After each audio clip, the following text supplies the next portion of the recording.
Next Madhavi Latha ఏంటి? మీ ముందు 3 options ఉన్నాయి. ఒకటి విరంచి ఆసుపత్రి యజమానురాలనే కొనసాగుతుందా, రెండోది బీజేపీ కార్యకర్తగా ఫుల్ టైం కొనసాగుతుందా, మూడోది పూజలు వ్రతాలు వ్యాసాలు చెప్పుకుంటూ వెళ్ళిపోతుందా? ఇప్పటి నుంచి మాధవిలత నెక్స్ట్ స్టెప్ ఏంటి?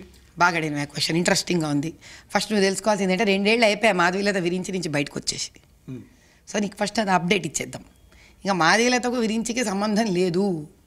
నువ్వు వెబ్సైట్లో నా పేరు ఉండదు, నా ఫోటో ఉండదు. 2 ఏళ్ళు అయిపోయా, ఇంక ఇప్పుడు 2.5 సంవత్సరాలు అయిపోయిందేమో. సో నాకు విరించికి సంబంధం లేదబ్బా. ఇక విరించి క్వశ్చన్స్ నాతో నీయకు. సెకండ్, నేను పూజలు ఎందుకు మానుకోవాలి? ఇప్పుడు నువ్వు గాలి పీల్చడం మాపే అంటే ఆపేస్తావా నువ్వు?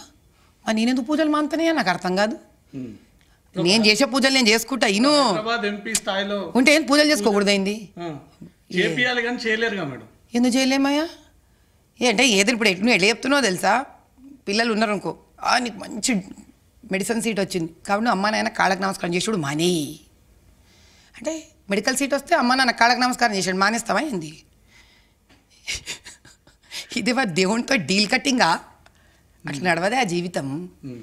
దేవుడిని మర్యాదించి గౌరవించి అభిమానించి ప్రేమించి ఆరాధించి పూజించేంత వరకు ఒక మంచి రాజకీయ నాయకురాలిగా స్వచ్ఛంగా ఉన్న రాజకీయ నాయకురాలాగా ఉంటా నేను. కాబట్టి అది నా శక్తి, అది నా భక్తి, అది నా సన్మార్గం. అంటే మంచి దారి, దాన్ని వదిలిపెట్టి ఇలా నడుస్తూనే ఉంటుంది. నా కోసమే కాదు, నా ప్రజల కోసం కూడా పూజ చేస్తే ఎక్కువ మళ్ళీ మాట్లాడితే అర్థమైందా? డబల్ పూజలు చేస్తా ఇప్పుడు. రెండోది, ఎస్, వన్స్ యు ఆర్ అ భాజపా కార్యకర్త, యు ఆర్ అ భాజపా కార్యకర్త ఫర్ ఎవర్. అంతే. నేను ఎప్పుడు ఒక బీజేపీ కార్యకర్తగా ఉంటాను, అందులో మార్పులు చేర్పులు లేవు.